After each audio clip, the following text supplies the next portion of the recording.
What's up, guys? This is Joseph. Welcome back to the film noir tutorial.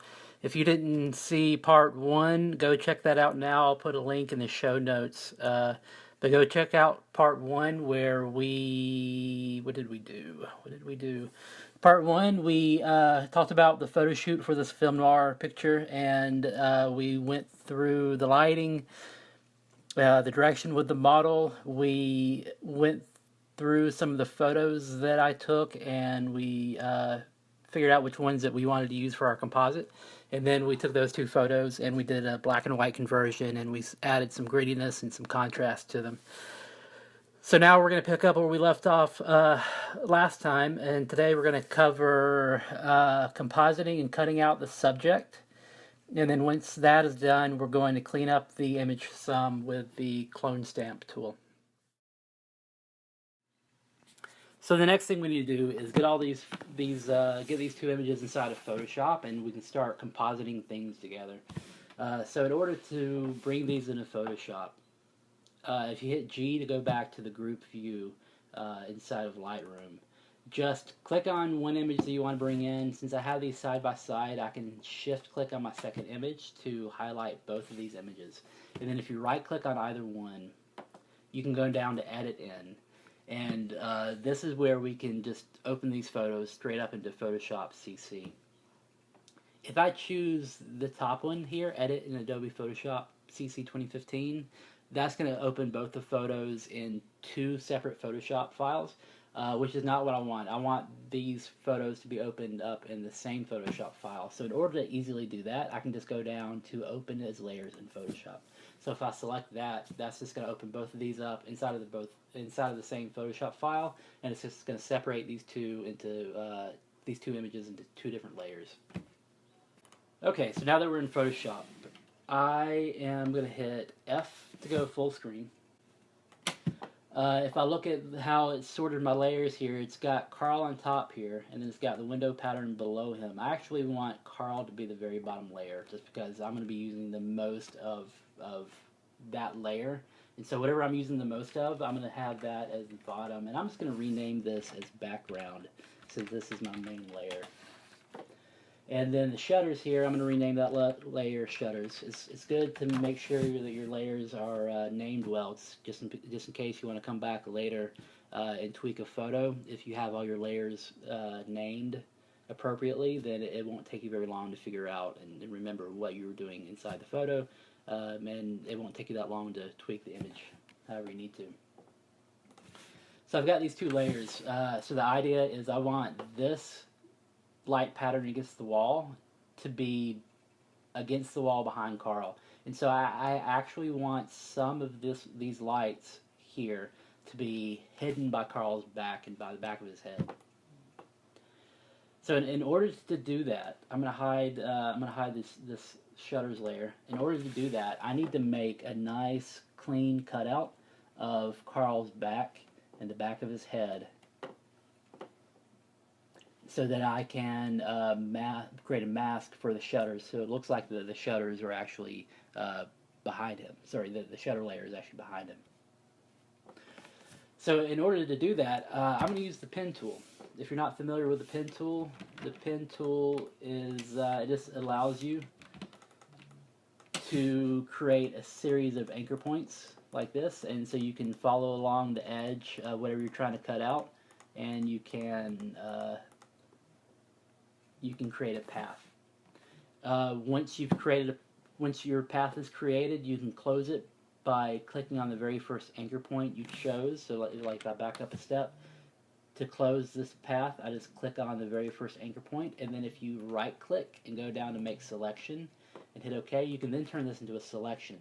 And then once you have this as a selection, you can create a layer mask, or you can paint in anything you wanted to just into that selection. So using the pen tools, it's a great way to cut things out in a very accurate way. Another way to use the pen tool is, instead of just clicking and making straight points, if you click and then drag, it's actually, instead of making a straight line, it's going to create a curve for you. And then you can actually go in, and they call these things handles on either side of the anchor point that I was created. These are handles. And if I hold down the Option key and then click on one of the handles, I can affect that curve any way I want to. And then the handle on the other side of the anchor point, this is kind of the leading line. So this tells me which direction do I want to start my next line at, like that. So if I were to move this handle down, it would just move that second curve. And if I move the first handle up and down, it affects the first curve. Alright, so I'm going to hit escape to get rid of that. So what I need to do is I need to create a cutout of Carl's back. Looking at Carl's back here, we've got a pretty smooth curve going up his back. These are just a series of smooth curves. When I get up to his head right here, his hair is so dark. It's in shadow, so it's so dark. And also the wall behind his head is dark, so it's hard to tell where his head stops and where the wall begins in our image. And we need to have a really nice line right there, just because I'm planning on having the light pattern against the wall behind his head right here. So we need to make sure we have a really good cutout of his head. And the thing about cutting out heads is hair creates a problem. Hair is hard to cut out. It's not just a smooth line. So we're going to have to deal with that in a little bit. So in order to start this cutout, I need to try to brighten up this image just a little bit, just so I can see the lines a little bit clearly. So in order to do that, I'm going to create an adjustment layer, a levels adjustment layer, and I'm going to use the input slider, and I'm going to just drag that down from the right, and that's going to just brighten up the whole image. And that's going to help me see this outline of his back and of his neck up here, and then of the hair. So that whenever I get in here with the pen tool, I can see exactly what I'm doing. Alright, so what I'm going to do so I'm going to start this by, I'm going to cut him out just by making a series of a lot of small, straight anchor points. And as I'm doing this, I want to make sure that I stay inside of his coat. That I'm not dropping any anchor points on the wall itself. Everything is inside the coat. And as I'm dropping these anchor points, I'm trying to make sure that I'm staying about the same distance from the edge of his back as I possibly can. So whenever I actually cut out Carl, I will actually be cutting out a few pixels from the outline of his back. But as long as we have a nice smooth curve, as long as we create a nice smooth curve with this, you won't even notice that you're missing a couple pixels here.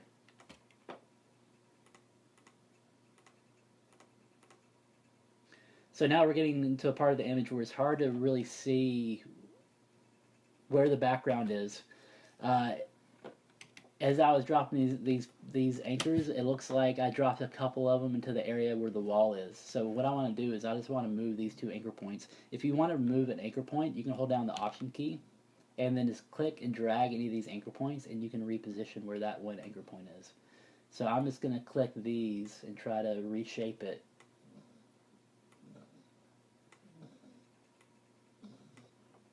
And I'm just moving these just to make these a little bit more accurate, and then I'm going to make sure that this stays within the coat like that.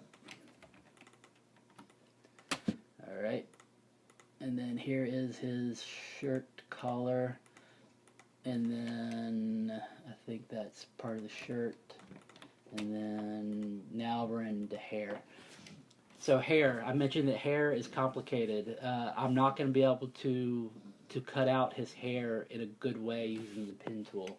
So what I'm going to do is I'm just going to just make sure that I stay inside of his hair here, and I'm just going to go all the way up, and I'm going to bring the hair back in a little bit. So we'll deal with that one in a second.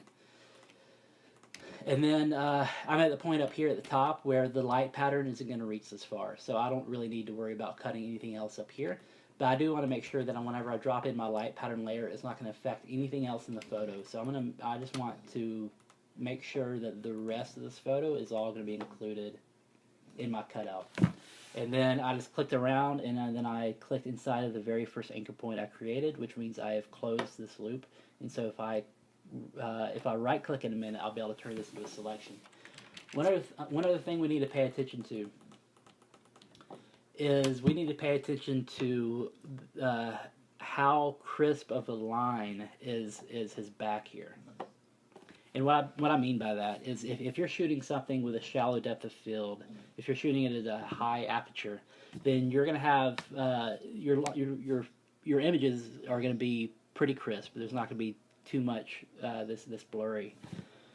So lines in your image are going to be fairly crisp. If you shoot things at a shallow depth of field, those lines are going to be out of focus. They're going to be a little bit softer.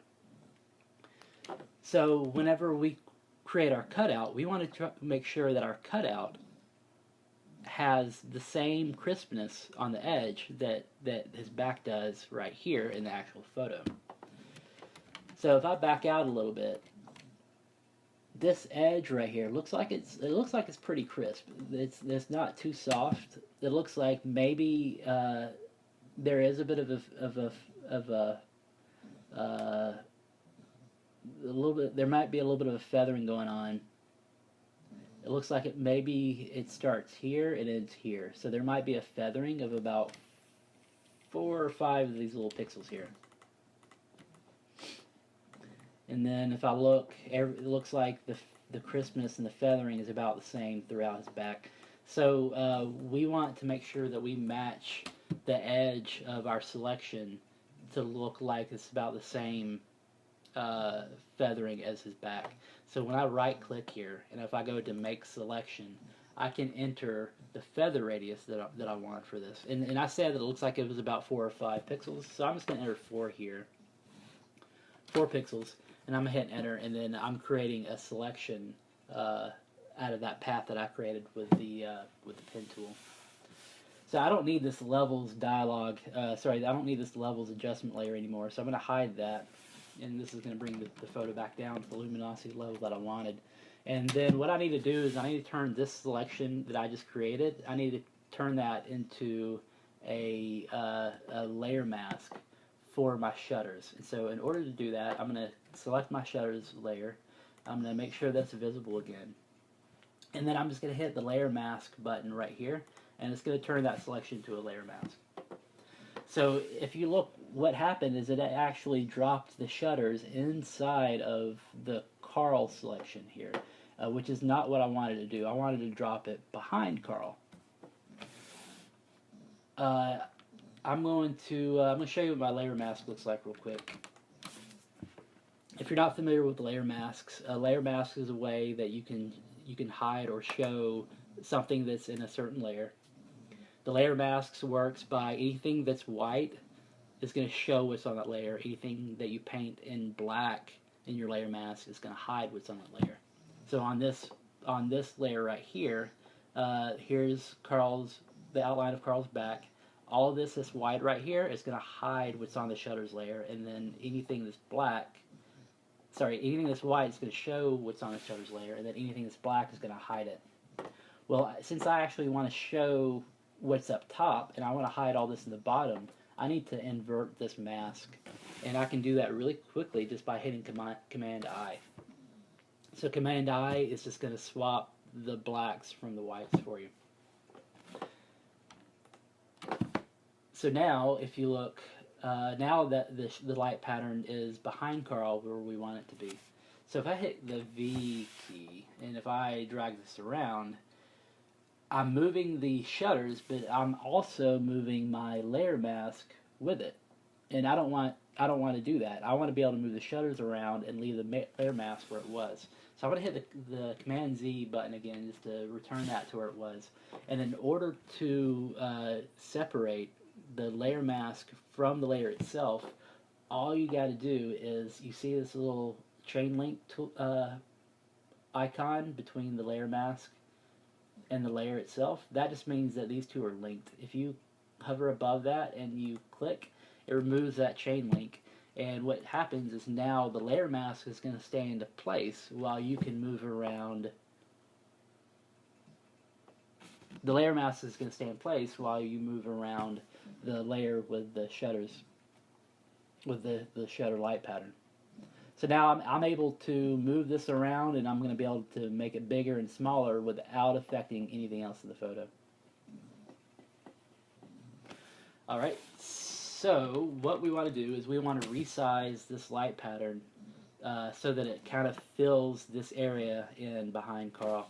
So in order to do that, I'm just going to make sure that I have my my shutter layer selected. I'm going to hit Command T, and that's going to bring up the transform dialog, or the transform interface. If you want to make things bigger, you can just click on one of the edges here and you can move it around, but if you notice, you can make it bigger and it's going to change the proportion here. I want to make it bigger, and I want to make sure that I'm making it bigger and keeping everything in proportion. So I'm going to hit Command Z to back up. So in order to make sure that everything stays in the right proportion, if you hold down the Shift key while you click and drag, it just makes sure that the photo stays in the same proportions, whatever that might have been. So I'm going to drag this out. What I'm wanting here is I'm wanting these lights pattern on the left hand side. I want that to be behind Carl's head, and on the right hand side I want this to end before it exits the frame. So I want to see a little bit of a black border on the side here, and I also want to see a little bit black border on the top. I also want some of this light to be peeking in from behind his back to the bottom here. So in order to do this, I'm just going to position the top right where I want it to be, right there, and then this middle crosshair that you see, you can actually drag that over, and this is a way to anchor a part of your image into a certain spot. So I'm just going to anchor the top right there, since I've already set that position is where I want the light pattern to end at the top right. And then now if I click Shift and Option, if I hold down Shift and Option at the same time while holding on to one of these edges here, I'm going to be able to resize this photo, but it's going to keep that top right in the same spot right there. So now I can resize this photo, and I can move the left hand side here until it's behind Carl's head. And if I look at the bottom here, I've still got a little bit of light peeking in from behind his back, which is also what I wanted. So it looks to me like that right there is about right for the light pattern layer. So I'm going to hit Enter to lock in that transformation. And then I'm going to look to see how we did. Looks alright to me. So I mentioned a second ago that that the hair doesn't look good in our cutout. So right now we've got this nice clean line in the back of Carl's head, but so where did all the hair go? So hair in reality is going to be sticking out all over the back of his head right here, and it's going to be when it's sticking out, it's going to create a silhouette of his hair in front of the light against the wall. So I need to put his hair back into the image. Well, if I hide my shutter layer, I don't really have a clean look of what his hair looks like in the back of this image. So what we need to do is we need to go back into our photos in Lightroom, and we need to look for a photo that shows the back of his head cleanly so that we can put his hair back in. So I'm just going to be looking through all these photos. I'm keeping my eye on the back of his head, and I'm looking for a spot where I can see the hair against the lighter part of the background. So right now there's this crack right here, and there's dark brick here, but there's some lighter color here. So I'm looking to see, do I have a shot where his hair is actually in front of this lighter part of the background?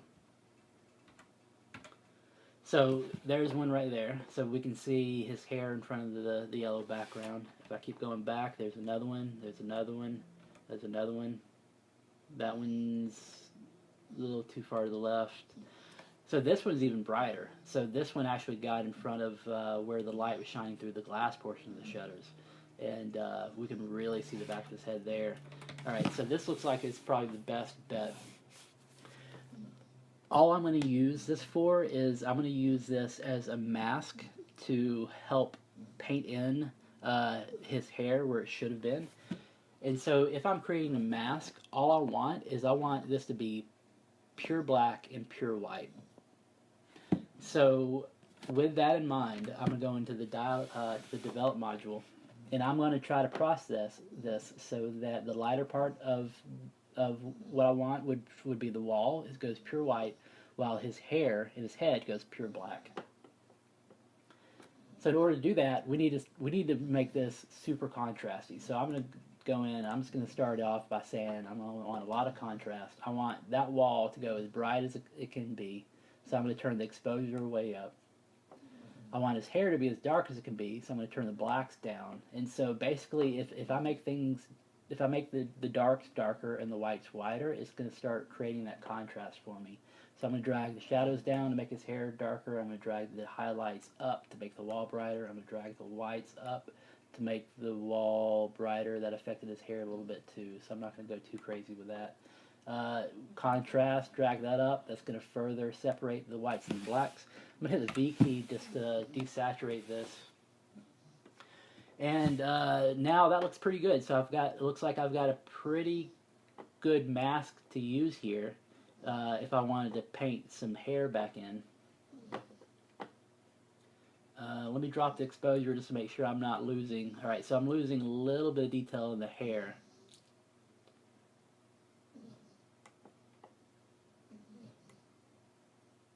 There we go, that's better. So I dropped the exposure and then I increased the white level, and that keeps me from washing out so much of the hair there. Alright, that looks good to me. So I'm going to use this right here. I'm just going to use just the back of his head as a little bit of a template so that I can draw, or not a template, but as a selection so that I can draw in parts of the back of his head.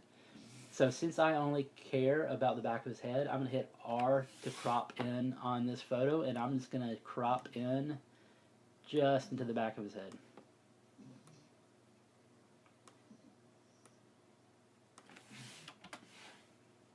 And then I'm going to right click, edit in, and I'm going to edit in Adobe Photoshop. So now that this is open in Photoshop, it opened this up into a different file than that I was using a second ago. So all I want to do is I just want to copy this into my other file. So in order to do that, I'm going to hit Command A to select all, Command C to copy, Command W will close this window, and then I don't care about saving this, so I'm going to say don't save. And then over here, if I hit Command V, it will just paste this into my image. So I want to position this so that it's about where it should be over the back of Carl's head. So I'm going to zoom into this section, and I'm going to try to place this so it looks like it matches up with the back of Carl's head. So in order to do that, I like to drop the opacity of this. I'm going to get things lined up at some point. So like I see right here, if I bring the opacity back up on my cutout, right here is where his hair stops and his shirt collar begins. So there's that little cusp right there that I'm going to drop, make sure that cusp is on top of where the cusp is between the hair and the collar on the background, which is right about there. So I'm going to move this cusp right there. And then I'm going to drop the opacity just to make sure that I get that in the right spot. Yep, looks good. So now, looking at this, it looks like this cutout layer is just too small.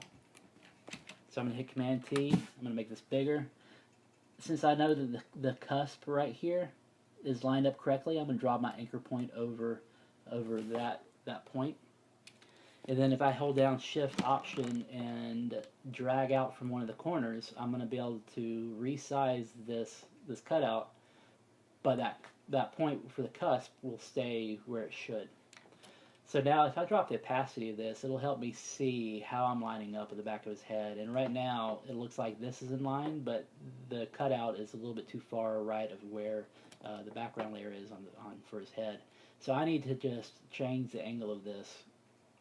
And I did that by clicking on the outside of the rectangle here, and it just moves that in line. And notice that anchor point right there, that still doesn't go anywhere. Let's see, I need to go a little bit bigger. Now notice that the hair in my cutout isn't going to be exactly the same as the hair was on the back of his head for the background layer. That really doesn't matter, just as long as you have hair in there, and as long as it looks like it's just a seamless cutout of his hair and his head, it doesn't matter that things are a little bit different. Your viewer will never know the difference. So I'm going to hit enter just to lock that in. I'm going to take my opacity back up to 100%. And basically what I want to do now is I just want to turn this right here into a selection. Easiest way to do that is, once this is in black and white, easiest way to do this is just go up to the select menu and go down to color range. And then you can just click in any area that you want to select. So let's say I want to select the hair, so I'm just going to click in the hair, and then it's going to show you what has been selected is now pure white. Anything that's not selected is pure black. You can change how many pixels are selected by moving the fuzziness around. So if I take fuzziness down, if I take the fuzziness all the way down, it's only selecting the pixels that I'm clicking on. If I take fuzziness up, it starts looking at pixels that are similar to what I've clicked on, and it starts selecting those as well. So changing the fuzziness up and down, I just want to make sure that I'm not losing too much of the strands of his hair in this selection. So by having fuzziness way down, I'm actually losing too much of that hair. So if I move the fuzziness all the way up, it looks like I'm starting to see some of that hair sticking out there. So that looks like good to me. I'm going to hit OK to lock in that selection.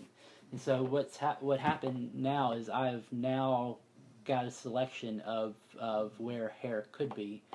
I'm going to hide my layers level to make things darker again, and I'm going to hide that clipping mask layer there.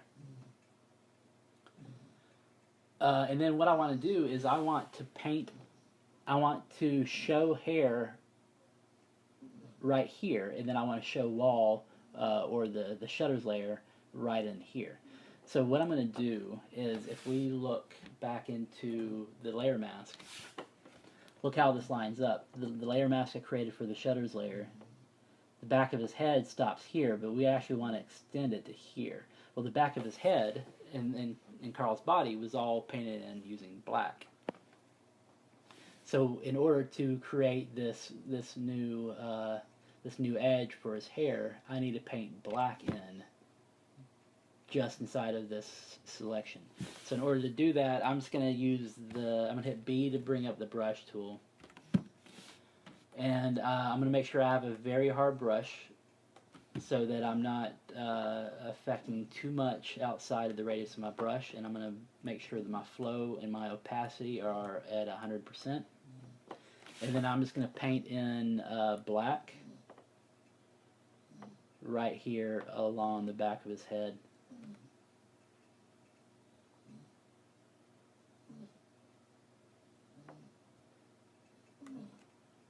And then I also went down and painted in a little bit of a shirt collar just to make sure I have a nice edge going all the way down. We can even go up higher if we need to.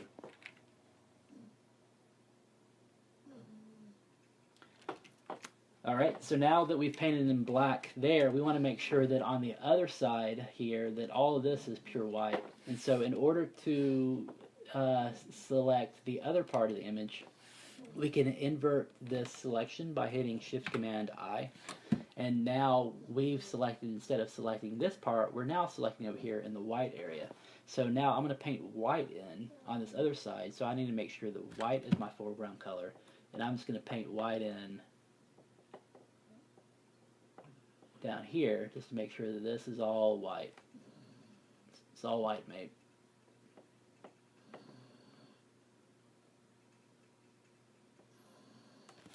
Good. And then let's see. I need a little bit more hair at the top here, so I'm gonna invert my mask again. I'm gonna paint a little black up top here, just to make sure that I've got some hair looking good at the top.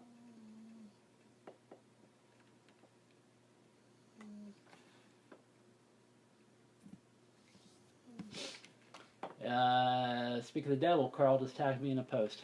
How about that? How's that for timing? All right, so I think that we've now put the hair back in. If I option click on my layer mask, it'll show me this again, and I'm gonna hit. I'm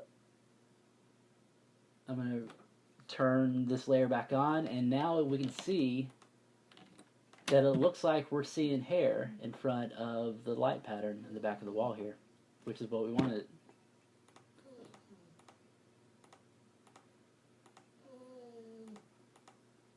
So now that to me looks like it looks like the light is shining behind him, behind his head. All right, so I'm digging the cutout that we have there. The last thing that I want to do here is I want to look to see, is the wall here, does it really look like it belongs there when we compare it to the original image?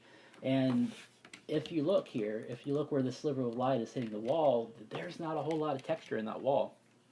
So I shot this with an 85mm lens, which is going to automatically give you like a little bit more of a shallow depth of field, and I also shot at f4, which doesn't give you a whole lot of depth of field. So this wall should actually be a little bit blurry, but whenever I shot the wall on this, I had the wall more in focus. So in order to compensate for that, I'm going to blur my shutter layer just a little bit to make it look like it belongs in this photo more than it does right now. So in order to do that, I'm just going to make sure that I have my shutters layer selected, and I'm going to hit Command B. I think this is a shortcut that I set up on my own, but I'm going to do a Gaussian blur on the shutters layer. And so Gaussian blur is just a way of blurring things nicely. I want, if I take it all the way down, I don't want to be able to see all that detail, so I want to dial in the radius of the blur so that the details are starting to just blur away. I still want to be able to see a little bit of detail. I just don't want to be able to see it quite as sharply. So it looks like somewhere around a 7 or an 8 or 9 is going to do that for me. I'm gonna leave it at 8.5. Hit OK. I'm going to hit Command Z just to see the before and after there. And yep, so now we have successfully made the light pattern on the wall a little bit blurry. If I hide the layer and bring it back up, if I'm looking at this spot on the wall right here, it looks like that has about the same blurriness there and there. Only thing you have to worry about when you're using the Gaussian blur and compositing is that if there was any noise or if there was any graininess in that part of the image, you have now blurred all that away. So if the rest of your photo is grainy, or if the rest of your photo has noise, but the part that you just blurred does not have noise, that's going to look bad. So in order to fix that, I need to add a little bit of noise to this layer that I just did. And so in order to do that, in order to create noise, I'm just going to create a new layer on top of my shutters layer. I'm going to fill this with 50% gray, and so an easy way to do that is to hit Shift Delete, and then this brings up the fill dialog box. I'm just going to say that I want to fill it with 50% gray, hit OK. It fills the whole image with gray. I'm going to go up to Filter, down to Noise, and then to Add Noise, and then I'm going to make sure that monochromatic is checked. And then you can dial in how much noise you want. If you add in a whole lot, it makes it super noisy. I don't want that much. Somewhere around 14, 15 is probably fine for this. And And then if you go down to the blending mode, instead of normal, if you go down to overlay, it's going to just turn that layer and it's just going to make everything noisy. Well, I don't want to make everything noisy in the photo. I only want to make my shutter layer a little bit noisier in the photo. And then later on, I can add noise to the whole photo as all together. But for now, I just want to make sure that this shutter layer has the same amount of noise as everything else. And so in order to do that, I'm going to create a clipping mask, or I'm not a clipping mask, I'm going to clip this noise layer onto the shutters layer. So in order to clip something like that, if you hold down the Option key on a Mac and then just hover between the two layers that you want to clip and click, it'll then clip those two together. So now this noise layer is only being applied to the background. So if I turn that on and off, you'll see that it's adding noise here on the light pattern against the wall, but it's not adding noise anywhere else. So if I show it, there's the noise. If I hide it, the noise goes away. It looks to me like I added a little bit too much noise. So I'm gonna reduce the opacity of my noise layer down. Let's see what it looks like at around 40 or 50%. Yeah, that looks good to me. I'm gonna stick at 40%.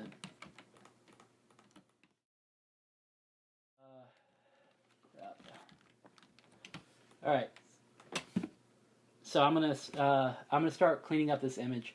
And so what I mean by cleaning up is I want to remove anything from this photo that doesn't belong there or anything that looks distracting to me. So there are a couple things that don't belong here. If you look in the bottom left-hand corner, you can see a little bit of a clamp right here that I was using to clamp the shutter to a light stand. So I need to get rid of that clamp. Also, it looks like there's some scratches on the shutters here in the bottom left that looks like it's a little bit brighter than the shutter. And I don't want anything that bright that close to this dark corner over here. So I'm going to get rid of these pieces right here. I don't really see anything in the top anywhere. Nothing in the bottom right. Everything else looks good. If you're looking through the shutter right here, notice this vertical bar right here and that vertical sliver of light. That's actually my light stand right there. And then that's the light stand that's holding this black flag right here. So you can actually see a black flag through the shutter, and you can actually see my light stand. I'm going to actually leave that light stand in the photo. The reason why I'm going to do that is if you're thinking that Carl is looking through these shutters, there should be a panel of glass on the other side of these shutters. And so if there's a glass pane right there, that glass pane would have to be attached to a wall somehow. And it looks to me like this light stand kind of looks like it could be the side of the window.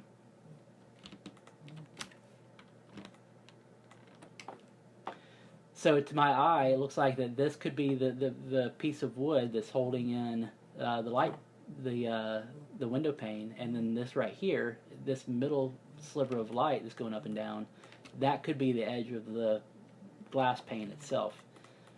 So I'm actually going to leave that in there, and then later on, whenever I'm finishing the photo up, I'm going to make it look like this is filled with glass in this section right here, and that's going to be that glass is catching some of the light that's coming through.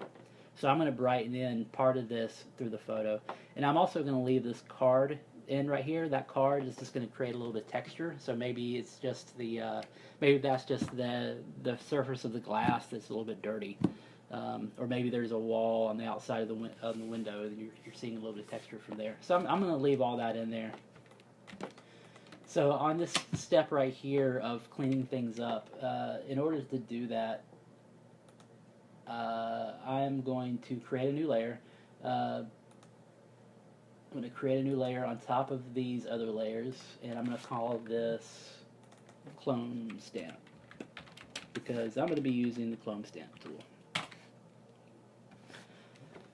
So the clone stamp tool, shortcut for that is the S button. Clone stamp tool allows you to draw a part of an image over onto another part of an image. So it basically just copies what's the pixels from one part of an image over to another part.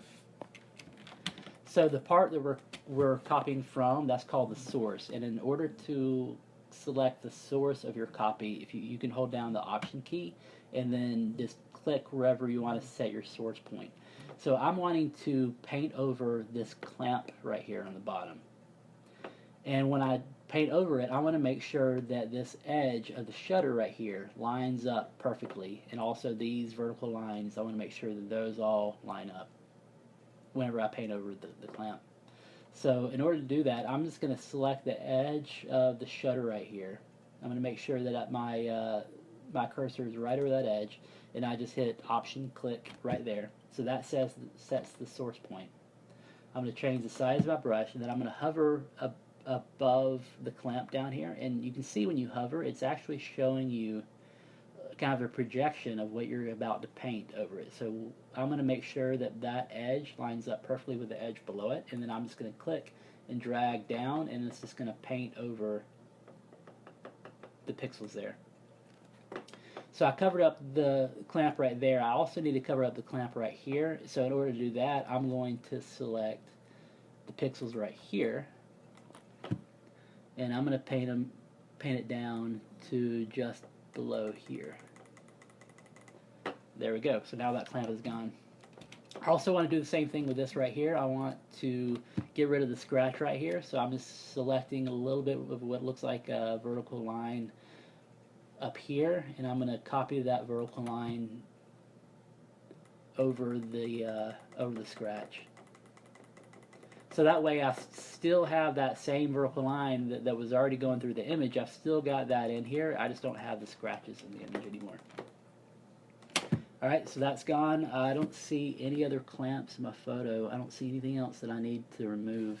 So if I hide this layer, I can look to see what did I just paint in.